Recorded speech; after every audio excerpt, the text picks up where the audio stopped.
and welcome to this edition of Trade Talk TV. Today we got Dr. Neal Richter in the office. Neal, good to see you. Good to be here.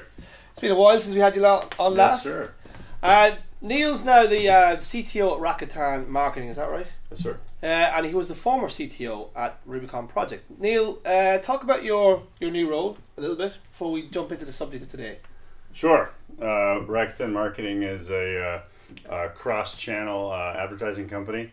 The vast majority of our customers are retailers, so we like to advertise to real people on real websites that buy things for their families for Christmas, drive actual economic value.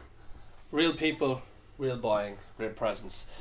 Yeah. Today we're going to talk about, the subject today is a big area of discussion, and if you've been living in a cave for the last 6 months, then you won't know about it, but Ads.txt is the big subject of our time, and it is an initiative to stop fraud in the industry.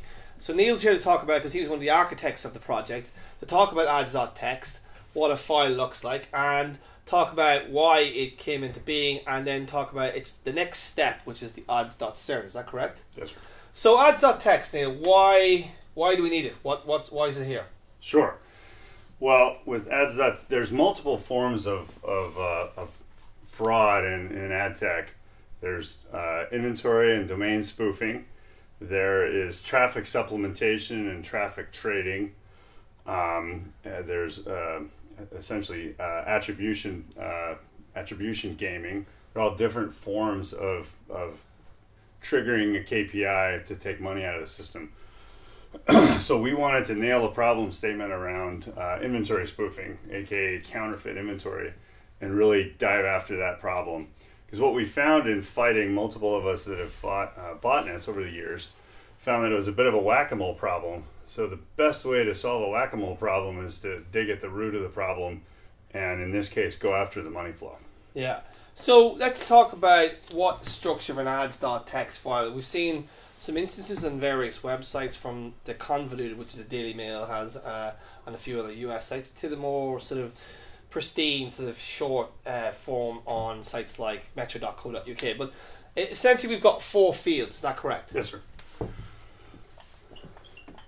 So Ads.txt has 4 fields. So the first field is sort of the exchange or SSP.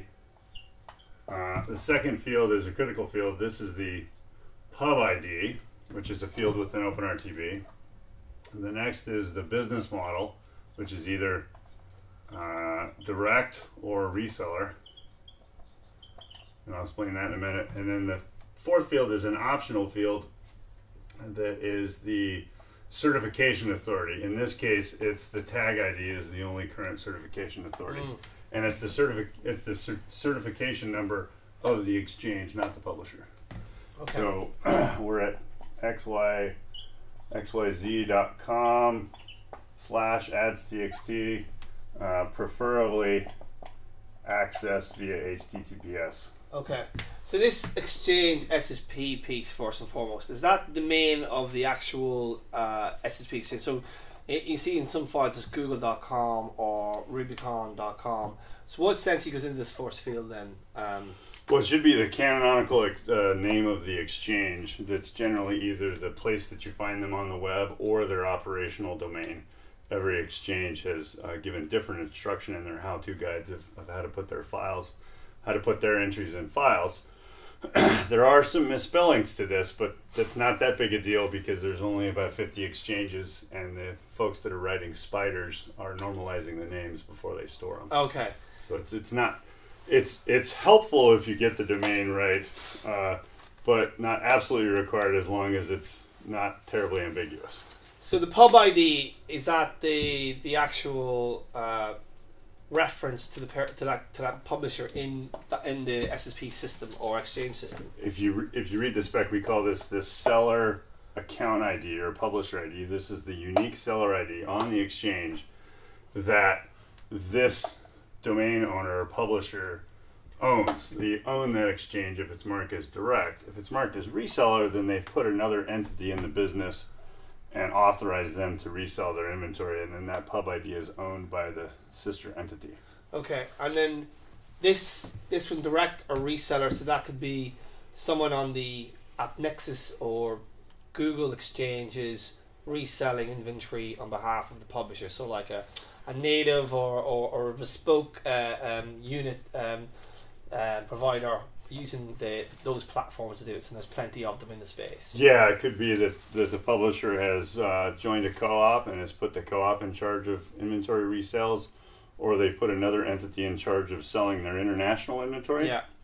That visits that site. There's multiple use cases for having an authorized reseller. So you said this very succinctly. It's kind of whoever writes the check. Yes. Is effectively so the guidance and the spec from the IAB and the OpenRTB group is that all the entries in the file should be entities that you've either put in the business of reselling your inventory, who pay for it, or companies that you've contracted with to send out bid requests to bidders and send you checks. And if you have these first three fields, that will be enough for. Let's be sort of clear about this. There's only 2 DSPs who confirmed that they will start, buying directly from Ads.txt. I mean, Google have said they're going to do it from next year onwards. DBM's going to buy just from sites with Ads.txt. I don't know if that's the case for its other bidder, like the Google AdWords bidder, which I believe is out in the system. But the trade desk have said they're also looking at this. It still hasn't been uniquely sort of embraced, or hasn't been completely embraced by the buy side, is it? Well, it's fair. I think they're waiting for the density of files and are designing the algorithms now. I think a lot of this is going to shake out in January after Q4, right? Because most DSPs don't change their buying logic during the Christmas much during Q4 or Q3, and definitely not during Q4. They tend to lock their code down. Right. Well, first let's talk about why this solves a problem, and talk about the supply graph. So you're a publisher here, xyz.com, and you've authorized 3 exchanges to sell your inventory. And let's say that this is the display, this is video, and this is native, and you have everything cleanly separated. Well, then header bidding comes along, and you have a second one here for display. Maybe you add another one for native. And so now there's 5 different exchanges offering your inventory to a bidder, right? So this is my bidder, and it's seeing all this inventory from each of these exchanges. However, there's another couple of exchanges down here that are also connected to this bidder and are sending traffic that they're marking as XYZ. And furthermore, these accounts on those exchanges are owned by fake xyz.com, which also has an account here on this exchange. So some of the traffic that the bidder observed from this exchange comes from xyz.com, and some comes from somebody who's faking xyz. So you're talking about spoofing effectively here. Yes, this is domain spoofing or counterfeit inventory, which was the sole purpose of Adstxt, who's going after counterfeit inventory. Right. So as a bidder, if you don't model things well, you may find yourself buying inventory across this path, or some of the inventory across this path that's actually coming from here, and you'll be victimized because what you think is being marked as xyz.com is actually being relabeled and is in fact fake or on some other website. Well, what's stopping a publisher from? Why are publishers not jumping all over this? I mean, obviously we've read things about spoofing and how much it's costing the publisher business. Why aren't publishers like? Because I see that we've seen the percentages from OpenX and a few others who've run some sort of initial sort of crawls over publishers that are using it, and I believe that 1.8% of like the top 1,000 sites globally is using it. But why are not more publishers sort of embracing it if it solves this specific problem? And this is fraud, effectively stealing someone's other inventory to sell it for whatever. Yeah, they're misrepresenting their inventory as something.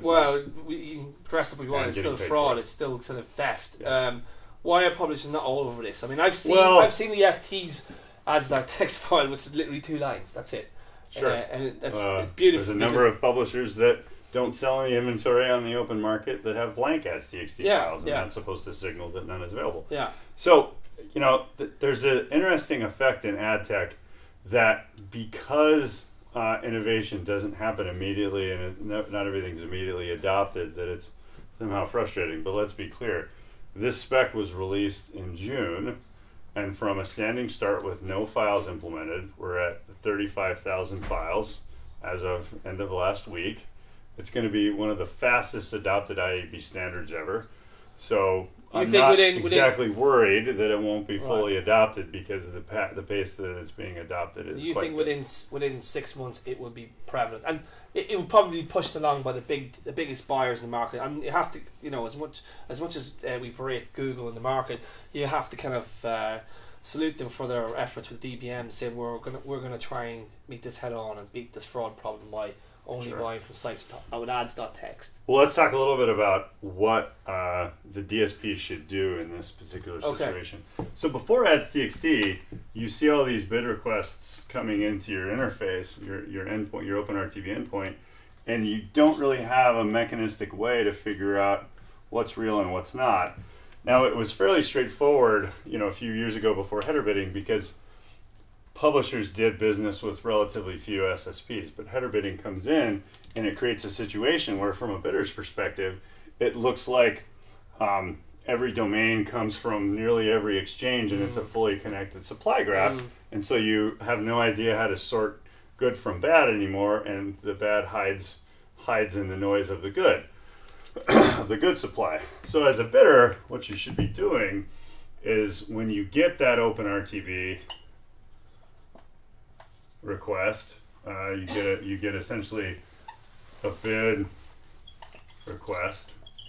You want to be validating a couple of things. One is, you know the entity of the name of the exchange that sent you the bid request, because that comes in the connection. Now you want to look at the domain, and you want to look at, critically, that publisher ID, the PubID. Yeah. And you're essentially verifying a tuple of information: exchange, publisher ID, and the domain.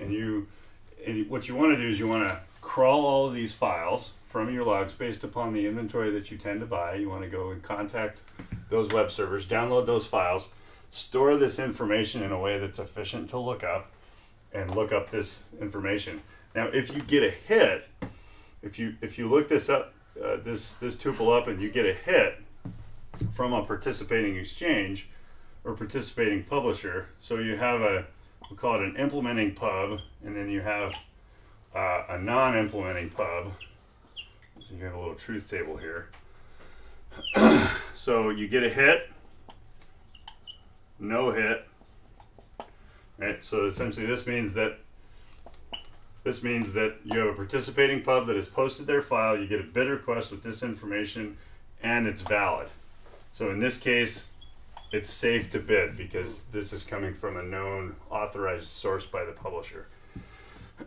If this is an implementing pub that has a file posted and you get no hit, then this is now risky to buy. So this should be a no bid decision because it is unauthorized.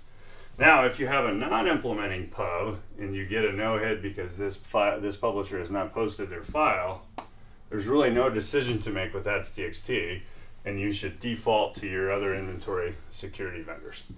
And in actuality, what the best methodology is that you validate the supply via Adstxt, and you continue using your inventory security vendor for trying to filter the humans from the bots. So, will this inevitably make CPMs rise in the system? Like, there was always the myth that there was, you know, an infinite amount of premium inventory, which I always thought was a bullshit statement in many regards.